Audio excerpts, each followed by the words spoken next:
안녕하세요. 저는 몽골 사는 JP라는 유튜브 채널을 운영하고 있는 JP라고 합니다. 이 채널은 제가 이제 부캐로 만들었는데요. 제가 좀 사진을 오래 찍다 보니까 사진에 관련된 채널도 하나 운영하고 싶어서 만들었지만 거의 운영을 하지 않고 있었습니다. 운영하기가 자신이 없었습니다. 첫째로는 많은 카메라, 사진 관련 유튜버 분들이 주로 이제 장비 리뷰, 비교 이런 내용들로 컨텐츠를 올리는데 저는 장비도 그렇게 많지 않거니와 장비를 리뷰할 자신도 없고 막 비교 해가며 리뷰할 자신도 없었고, 제가 이제 몽골에 살다 보니까 장비를 구하기도 어렵고 구해서 처분하기도 어려운 상황이라서 그쪽은 꿈도 못 꾸고 있었고요. 그렇다고 막 사진 쪽으로만 막 해볼래니 이거 제 사진을 남들한테 평가받는 것도 두렵고 사진 그따구로 찍냐 이런 소리도 들을까봐 이제 민기적 못하고 있었습니다만, 이제 조금 더 본격적으로 부캐를 한번 그래도 키워보고자 용기를 내서 오늘 카메라 앞에 앉았습니다. 제가 주로 다룰 내용들은 장비는 별로 없을 거고요. 제가 이제 쓰는 장비들에 관련된 말씀만 좀 드릴 거고, 주로 이제 사진을 찍는 컨텐츠. 이상하게 한국에서는 사진 관련된 컨텐츠가 많이 없더라고요. 장비 관련된 유튜버 분들은 많은데 사진을 어떻게 찍고 어떤 그런 과정들을 보여주는, 미국이나 유럽 쪽엔 꽤 있는데 한국엔 없어서 그쪽에 한번 갑자기 촬영하는 도중에 와이프한테 교통사고가 났다고 해서 촬영을 중단하고 교통사고를 좀 처리를 했습니다. 관련 내용은 제 본 계정 몽골 사는 JP에 업로드가 됐으니까요. 혹시 몽골에 관해서 또 궁금하신 분들은 한 번씩 봐주셨으면 감사하겠고요. 그래서 계속 말씀을 드리면은 사진 관련돼서 뭔가를 좀 해보고 싶어서 현재 제가 찍어놨던 사진들을 모아서 책을 한번 써볼까, 또 계속 지속적으로 사진 활동을 좀 확장해보고자 하는 차원에서, 이제 사진을 찍다 보면은 풍경 사진을 찍으면은 사실 카메라를 세팅해놓고 천천히 찍을 수 있긴 한데, 저같이 막 돌아다니면서 급하게 찍는 사람들은 POV용 카메라가 하나 필요하기는 해서 어깨 메달을 소형 카메라 액션캠 같은 거를 좀 보고는 있긴 한데, 일단 고프로는 아웃 탈락시켰고요. 포켓이나 DJI 액션 5가 얼마 전에 새로 나왔죠. 그런 거나 인스타 360 사야 되나 지금 하여튼 고민 중에 있습니다. 그래서 그런 장비들이 생기면 어깨에 매달고 1인칭 시점으로 보여드릴 수 있는 상황이 되면은 더 좋긴 하겠죠. 어쨌거나 한번 그 부분은 생각을 해볼 거고요. 일단 제가 쓰고 있는 카메라에 대해서 먼저 말씀을 드려보려고 합니다. 거의 한 16년 쓰고 있는 것 같아요. 물론 한 카메라만 쓰는 건 아니고 좀 계속 이제 바꿔가긴 했는데, 바로 라이카 M 시리즈입니다. 보시면은 M이죠. 그래서 제가 오늘은 어떻게 제가 라이카 M을 쓰게 됐고 왜 아직도 쓰고 있고 다른 불편한 점, 단점은 없는지 이런 것들을 좀 말씀드려 보려고 합니다.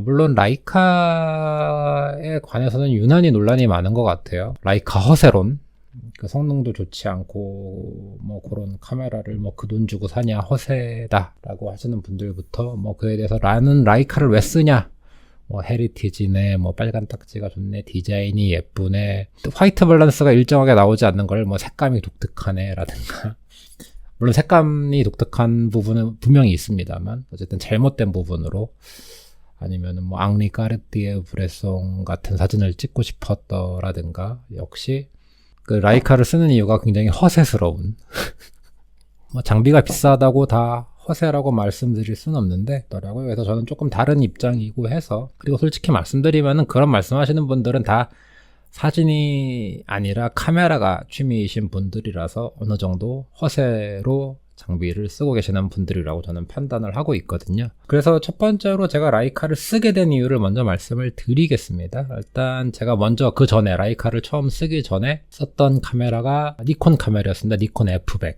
F100 좀 크죠? 거기다 세로 그립까지 달아가지고 보통 35mm나 50mm를 들고서 흑백 사진을 주로 찍었었는데요. 제가 워낙 험하게 썼습니다. 거의 종군 기자급으로 카메라를 써서 그 튼튼한 니콘 바디가 박살이 나는 상황이 와가지고 그래서 이제 카메라를 새로 장만을 해야겠는데 F100을 썼으니까 당연히 좀 더 플래그십 바디로 가고 싶었죠. 그래서 F3, F4, 뭐 F5, F6 막 이런 것들을 보고 있었고, 특히 저는 이제 니콘 렌즈의 색감이라든지 전체적인 것도 좋았지만 그 셔터 소리가 너무 좋았거든요.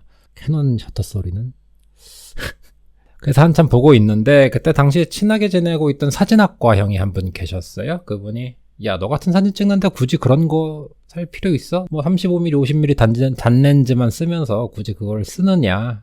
뭐 줌렌즈 쓸 것도 아니고 네가 풍경 사진 찍을 것도 아니고 차라리 라이카 M6는 어때? 라고 추천을 해주더라고요. 그때만 해도 제가 알고 있던 카메라는 제가 처음 썼던 야시카 야시카, 니콘, 캐논, 펜탁스는 뭐 어떻게 알고 있었고요.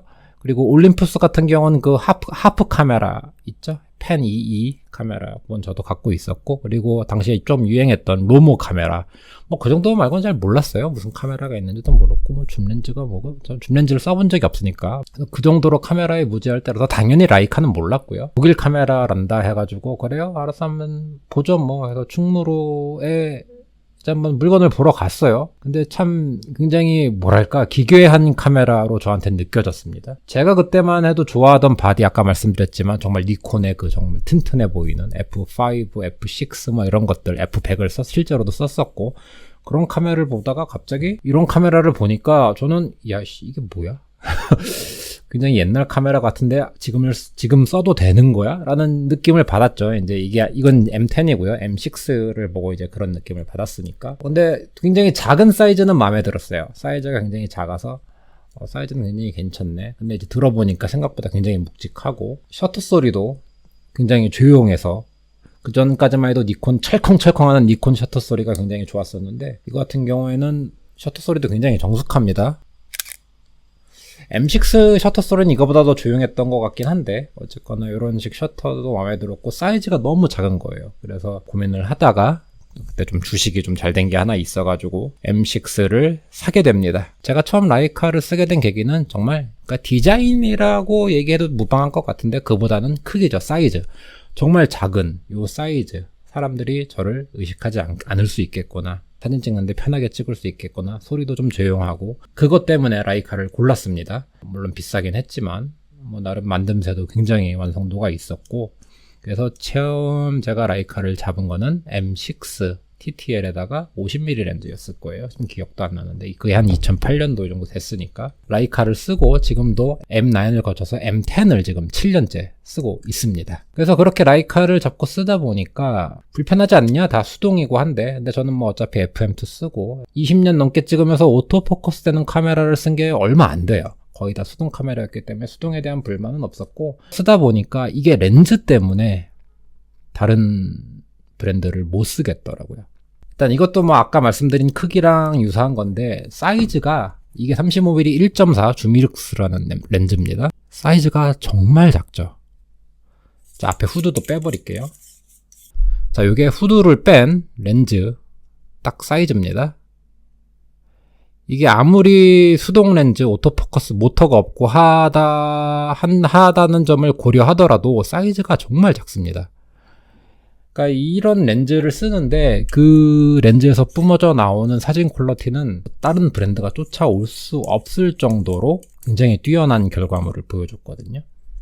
물론 가격은 비싸지만 이렇게 작은 사이즈의 소니 GM 렌즈 뺨 후려 갈기는 정도의 사진 퀄리티를 뽑아주니까, 사실 저는 크기 때문에 골랐지만 이 렌즈 때문에 아마 딴 브랜드를 못 넘어가겠고, 그리고 이제 흔히 라이카 유저들이 말하는 공기까지 찍힌다 라는 우스갯소리들을 하는데, 제가 라이카를 찍다 보니까 그게 무슨 표현인지 좀 설명을 제가 좀 어렵지만 설명을 해드리면은, 빛을 잡는 능력이 굉장히 탁월한 렌즈들입니다. 그러니까 주미룩스, 주미크론, 엘마리트 다 다른 특성을 가진 라이카 렌즈들이긴 한데 공통적인 부분은 그겁니다. 빛을 잡아내는 게 굉장히 탁월합니다. 뭐 명부를 잘 살리는 이게 아니라 예를 들어서 특히 이 반사되는 빛들, 건물에 반사되는 빛들, 유리에 반사되는 빛들, 그리고 특히 눈에 반사되는 빛들, 직광, 햇빛이 아니라 대기 속에 퍼져나가는 빛들을 굉장히 미세하게 잘 잡아줍니다. 그래서 환한 건 정말 환하게 표현이 되고 안부에서도 그런 은은하게 퍼져 있는 빛들을 잡아주기 때문에 안부도 조금 표현력이 남다르다고 말씀을 드릴 수 있을 것 같아요. 그래서 이런 부분들을 잘 표현이 안 되니까 공기까지 찍힌다라고 얘기하는데 제가 이런 빛을 잡는 능력이 굉장히 탁월한 렌즈다. 그 부분이 아닌가 싶습니다.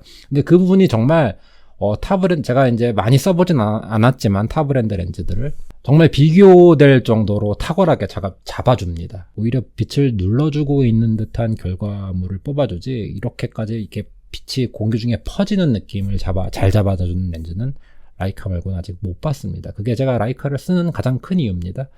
그리고 뭐 색감이 다르다라고 얘기를 하는데 뭐 다르긴 한데 정확히 말씀드리면은 주미룩스, f1.4, 주미크론 2.0, 엘마리트 2.8 렌즈들의 특성이 다 달라서 당연히 더 쌀 수밖에 없죠. 이제 조리개가 어두울수록. 근데 그렇다고 더 안 좋은 렌즈는 아니고 좀 특성들이 조금 다릅니다. 그래서 주미룩스랑 주미크론이랑도 어떤 색감 차이가 있어가지고 색감이 좀 다르다라고 말씀드리기도 조금 애매하긴 하지만 주미룩스 기준으로 말씀을 드리면은 굉장히 주미룩스 같은 경우에는 색감을 맑고 투명하게 뽑아줍니다. 진득한 느낌보다는.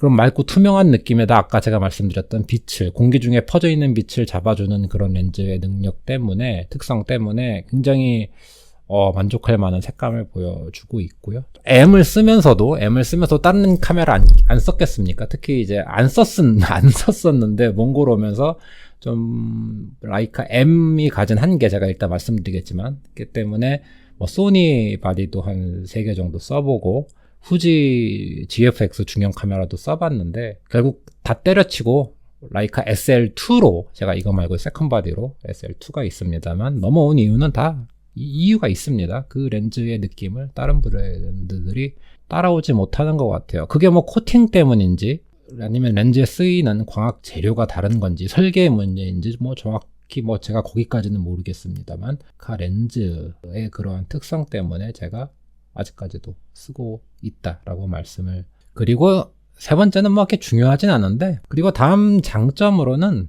시간이 지나도 바뀌지가 않아요. 사용성이 동일하다는 말씀을 드리려고 하는 건데요. 물론 이제 디지털로 넘어오면서 메뉴가 많아지긴 했지만 기본적으로 사진을 찍는 행위 자체는 M6 때나 M9 때나 M10 때나 똑같습니다. 뭐 제가 뭐 더 배우고 자시고 할 것도 없고 M6 찍듯이 M9, M10, M11을 똑같은 사용성으로 똑같은 조작감으로 사진을 찍을 수 있다. 그리고 M 마운트라는 게 역사가 굉장히 오래된 만큼 50년, 60년 된 렌즈들도 자기 취향껏 골라 쓸 수 있는, 그래서 예전이나 지금이나 50년 전이나 현재나 M 카메라로 사진을 찍는 행위는 똑같다. 그게 하나의 장점이 될 수도 있을 것 같아요. 그리고 다음 장점으로는 이게 심플하다 보니까, 사진 찍는 그냥 카메라이다 보니까 사진 찍는 거에만 집중을 하기가 좋습니다. 요즘 디지털 카메라 같은 경우들은 뭐 AF 방식부터 뭐부터 해서 하여튼 신경 쓸 게 굉장히 많은 편이거든요. 근데 이제 요거 같은 경우는 정말 심플하니까 사진 찍는, 그러니까 카메라는 중간에 있기만 한 거지 제가 카메라를 신경 쓸 일이 없다. 그냥 저는 보고 구도 잡고 찍고 해서 굉장히 빨리 사진을 찍고 사진에 집중할 수 있는 그런 어떤 사진의 본질적인 부분에 좀 더 초점을 맞추고 찍을 수 있는 뭐 그런 카메라가 아닌가 싶기도 하고요. 그리고 그렇게 중요하진 않은데 감가상각이 새 거를 사서 오픈하는 박스를 개봉하는 순간 돈이 쭉 빠지긴 하지만 중고로 사서 중고로 처분을 할 때는 감가상각이 그렇게 크진 않은 브랜드 중에 하나죠. 제가 이거를 중고로 샀습니다. 2017년 8월에 중고로 사서 지금도 7년째 쓰고 있는데 얼마 주고 샀는지 모르겠지만 크게 많이 안 떨어졌어요. 보통 이렇게 7년씩이나 된 카메라면은 많이 떨어질 법도 한데, 그래서 그런 어떤 가치, 카메라가 가지고 있는 경제적 가치에서도 크게 손해를 보지 않는다. 그냥 렌즈 한번 써보고 팔아도 거의 그 값에 크게 수업료를 지불하지 않아도 되는 브랜드 중에 하나다. 그래서 이건 사실 저한테 중요한 건 아니고요. 저는 어차피 이렇게 한번 사면서 쭉 쓰기 때문에 장비를 갈아치우거나 이런 사람이 아니기 때문에 그래도 혹시 한번 써보고 싶으신 분들은 그런 부분도 생각해 보시면 괜찮을 것 같습니다. 자, 그렇다면 뭐 라이카 M이 뭐 만능이냐? 아니죠. 완벽한 카메라는 세상에 없습니다. 명확한 장점이 있는 동시에 그만큼의 단점도 분명히 존재해서 제가 SL2를 따로 쓰고 있는 거고요. 가장 큰 단점이 뭐냐면은 이 레인지 파인더 방식입니다. 처음에 되게 M6로 사진을 찍고 당황스러웠어요.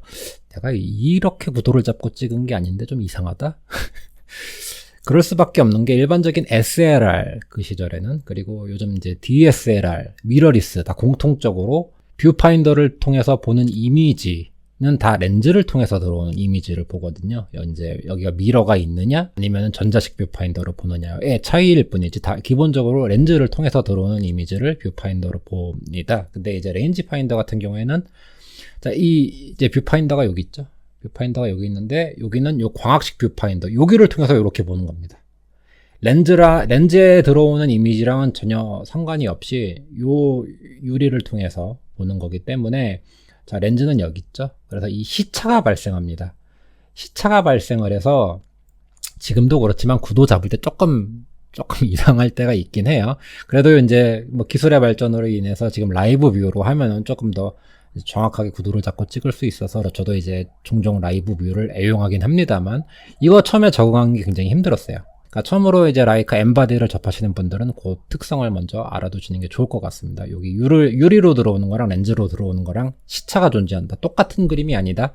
그래서 그게 조금 힘들었고, 두 번째로는 글쎄요, 수동 포커스 이거 잘 모르겠어요. 사실 포커싱을 하고 찍는 경우가 드뭅니다. 뭐 F4나 때 5.8에 놓고서 이걸로 초점을 이제 줌 포커싱 잡고서는 그냥 구도 잡고 갈기거든요. 쉽게 말하면 갈기니까 포커싱은 저는 MF는 뭐 문제가 아니라고 생각을 하고 있고요. 두 번째 단점으로는 웨이트 메이트라고 표현을 하는 것 같은데, 영어로 161821 트라이엘마 하고 2835 50 줌렌즈 이렇게 두 개가 있습니다만, 사실 뭐 이제 이게 라이브 뷰로 보면은 16mm, 18mm, 21mm, 뭐 17mm 요 사이를 다 찍을 수 있긴 한데, 이 레인지 파인더에서는 그게 불가능하거든요. 16, 18, 21 딱딱딱 꺾어서 찍는, 아니면 라이브 뷰로 쭉 줌처럼 써서 찍을 수는 있긴 하지만, 라이카의 가장 큰 단점 중에 하나는 줌 렌즈가 없다. 그리고 세 번째 단점은 망원이 약하다. 배율이 가장 높은 렌즈가 135mm 렌즈인 걸로 알고 있는데, 이걸로 부족하죠. 찍기도 힘듭니다. 초점 맞추기도 힘들고 찍기도 힘들고 해서 사실 망원 렌즈는 없다라고 보시면 될 것 같고, 90mm 정도가 거의 뭐 일반적인 M 마운트의 망원 렌즈라고 보시면 될 것 같아요. 몽골 같은 경우에는 풍경 사진 찍을 때 망원 렌즈가 생각보다 많이 필요하거든요. 너무 멀리 있어가지고 땡겨 찍지 않으면 안 찍히는 그런 풍경들이 많아서, 이런저런 소니와 후지를 거쳐서 결국은 SL2로 그 단점을 뭐 보완은 하고 있습니다. 그래서 SL2 같은 경우 2490하고 70, 시그마 70-200 이렇게 렌즈 두 개를 갖고 있고요. 요 세 가지가 가장 큰 M 시리즈의 뭐 단점이 아닌가 생각합니다. 많은 분들이 뭐, 저는 빨간 딱지가 뭔지도 몰랐고, 라이카를 들면 앙리카르띠에 브레송처럼 찍을 수 있다는, 저는 그런 사진 작가도 몰랐어요. 제가 사진 찍은 지 한 5년 되고 나서 라이카로 바로 넘어와서 뭐 세바스티앙 살가도니 뭐 누구니 뭐 그런 것도 잘 몰랐을 때고, 제 사진 활동에 도움을 주고 굉장히 방해받지 않고 집중할 수 있는 그런 카메라라고 생각돼서 써보고, 그리고 그게 제 사진 찍는 스타일과 너무 잘 맞기 때문에 지금 17년째 쓰고 있는 거지. 뭐 물론 뭐 가격이 비싼 건 불만입니다. 근데 뭐 그만큼 뭐 튼튼하고 좋으니까 뭐 그러려니 하고 쓰는 거죠. 그리고 뭐 저는 뭐 이렇게 막 렌즈를 뭐 바꾸지도 않고 하니까, 그 비싸다의 기준이 뭔지 모르겠어요. 많은 분들이 뭐 새로 기기 나오면 바디 바꾸고 렌즈 바꾸고 하면서 뭐 날리는 돈들, 수업료들 생각하면 사실 뭐 그렇게 저는 비싼 카메라라고 생각이 안 들긴 하거든요. 많은 라이카 유저분들이 뭐 608맨에 뭐 리지드네, 뭐 더블 스페리컬이네, 뭐 이렇게 렌즈들을 쭉 이게 좋네 뭐 이런 뭐 4세대, 뭐 크론 4세대는 복해가 뭐, 저는 그런 거 전혀 모릅니다. 전혀 모르고, 저는 가급적 최신 렌즈를 쓰기 때문에 뭐 그런 장비 라이카에 대해서 잘 모르는 편이고요. 어쨌거나 해서 오늘은 저는 뭐 사실 라이카의 어떤 그런 명성, 헤리티지, 역사에 대해서 전혀 모르던 사람이 라이카를 쓰기 시작해서 지금도 라이카를 쓰고 있는 어떻게 보면 실사용자 입장에서 조금 라이카의 장점과 그리고 단점을 좀 말씀을 드렸고요.